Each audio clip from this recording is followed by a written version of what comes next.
Hi friends, எல்லாத்துக்கும் வணக்கம். இன்றைக்கி நம்ம எப்படி பார்க்கணும், ரொம்பவே சாஃப்டான, அதுவும் முட்டை சேர்க்காம சைவமாக ஒரு பரோட்டா எப்படி நம்ம வீட்டிலே ஹோம்மேடாக ப்ரிப்பேர் பண்ணலாம் தான் பார்க்க போகிறோம். நம்ம அமிஷா சேனலுக்கு உங்கள் எல்லாரையும் வரவேற்கிறேன்.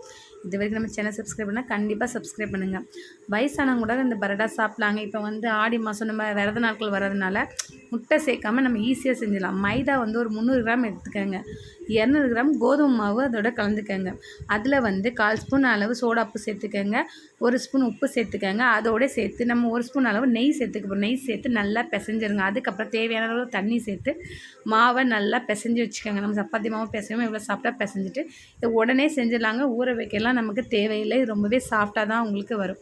நான் பார்த்தீங்கன்னா கொஞ்சம் எண்ணெய், ஒரு கத்தி, அப்புறம் நம்ம வந்து மாவு சப்பாத்தி கட்டில் வச்சு தேய்ப்போம். எவ்வளோ நைஸாக தேய்க்க முடியுமோ அப்படி நீங்கள் மாவை தொட்டு நல்லா நைஸாக தேய்ச்சிக்கோங்க. மாவு தொட்டு தாங்க ஃபுல்லாக தேய்க்கிறேன், பார்த்துக்கோங்க. நல்ல நைஸாக லேயர் வந்ததுக்கப்புறமா அதில் வந்து ஒரு ஸ்பூன் அளவு எண்ணெய் ஊற்றி எல்லா பக்கமும் படுற மாதிரி நல்லா தேய்ச்சி விட்டுருங்க. ஸோ வந்து இது வந்து நம்ம லேயர் பிரிஞ்சு வர்றதுக்காக நம்ம ஆயில் அப்ளை பண்ணுறோம். நான் ரீஃபைண்ட் ஆயில் அப்ளை பண்ணியிருக்கேன். சிலவங்க தேங்காய் அப்ளை பண்ணுவாங்க. ஸோ உங்களுக்கு என்னதோ நீங்கள் அப்ளை பண்ணிக்கலாம். அதுக்கப்புறம் நடுவில் ஒரு கத்தி வச்சு நைஃப் வச்சு ஆஃபாக கட் பண்ணி ரோல் பண்ணி சுற்றி மேலேருந்து அப்படி குத்தி அமுக்குனிங்கன்னா உங்களுக்கு வந்து அந்த லேயர் மாதிரி வந்து லேசாக அதுக்கப்புறம் மெதுவாக பூரி கட்டியை வச்சு தேய்ச்சிங்கன்னா உங்களுக்கு பரோட்டா ரெடி ஆயிருங்க. இதே மாதிரி தான் எல்லா பரோட்டா செஞ்சுணும். எப்படின்னு காமிக்கிறேன் பாருங்கள்.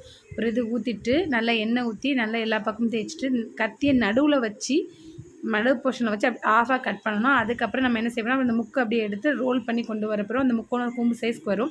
மேலே இருக்கிற அந்த நுனியை வந்து அப்படியே கீழே நீங்கள் அப்படி வச்சு அப்படி அமுக்குனிங்கன்னா ப்ரெஸ் பண்ணிங்கன்னா இந்த மாதிரி கிடைக்கும். அது லேசாக கட்டையை வச்சு தேய்ச்சிங்கன்னா உங்களுக்கு பரோட்டா ரெடி ஆயிருங்க. இதே மாதிரி எல்லா பரோட்டாவும் செஞ்சு எடுத்து தீயை வந்து சிம்மில் வச்சுட்டு வந்து நீங்கள் இதை சுட ஆரம்பிக்கணும். இதுக்கு உங்களுக்கு அதிக எண்ணெயும் தேவைப்படாததுனால உங்களுக்கு ஹெல்த்துக்கு இது நல்லது தாங்க. இப்படி செஞ்சால் உங்களுக்கு கடையில் கிடைக்கிற அதே மாதிரி டேஸ்ட்டே உங்களுக்கு இருக்கும். இது சட்னி, தக்காளி சட்னி, ஒரு கிரேவி, அப்புறம் உங்களுக்கு சால்னா, சைவ சால்னா, சிக்கன் மட்டன் எந்த கிரேவி இருக்கிறதுனாலும் நீங்கள் வச்சு சாப்பிடலாம்.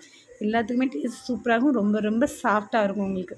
ஸோ இப்போ நம்ம தவாவை அடுப்பில் வச்சு லேசான சூடு பண்ணிவிட்டு அதுக்கப்புறம் நம்ம வந்து பரோட்டாவை அடுக்கி வச்சு சிம்லேயே வச்சு தான் நம்ம வந்து வேக வைக்கிறோம். நல்லா கொஞ்சம் லைட்டாக கூட்டி சிம்லேயே வச்சு வேக வச்சா அந்த லேயர்லாம் உங்களுக்கு நல்லா வெந்து புஷ்ஷுன்னு எப்படி பொவி வருது பாருங்கள். நல்லா வெந்துச்சு. அதுக்கப்புறம் நம்ம திருப்பி போட்டு அதையும் நல்லா வேக வச்சு எடுத்துட வேண்டியதான். சுடவே நீங்கள் அப்படி தட்டி எடுத்துடணுங்க. அப்போ தான் உங்களுக்கு அந்த லேயர் வந்து உங்களுக்கு நல்லா கலந்து வந்துடும். ஸோ நீங்கள் நெய்க்கு பதிலாக வந்து வெண்ணெய் கூட சேர்த்து செய்யலாம். முட்டை சேர்க்குறவங்க இதில் ஒரு முட்டை சேர்த்துக்கிடலாம். ஒரு முட்டை சேர்த்து செஞ்சிங்கனாலும் உங்களுக்கு நல்லாயிருக்கும். ஸோ உங்களுக்கு இதே இதெல்லாம் சாஃப்ட்னஸ் இருக்கும். எவ்வளோ சாஃப்ட்னஸாக இருக்குதுன்னு பாருங்கள். நான் உங்களுக்கு அதை எப்படி பிச்சு காட்டணும். எவ்வளோ அழகாக லேயராக ரொம்பவே சாஃப்டாக இருக்கும். வயசானவங்க கூட சாப்பிட்லாம். அது வந்து ரொம்ப மெருதுவாக இருக்கும். ரொம்ப ஹார்டாகவே உங்களுக்கு இதை கண்டிப்பாக செஞ்சு பாருங்கள். சூப்பராக வரும்.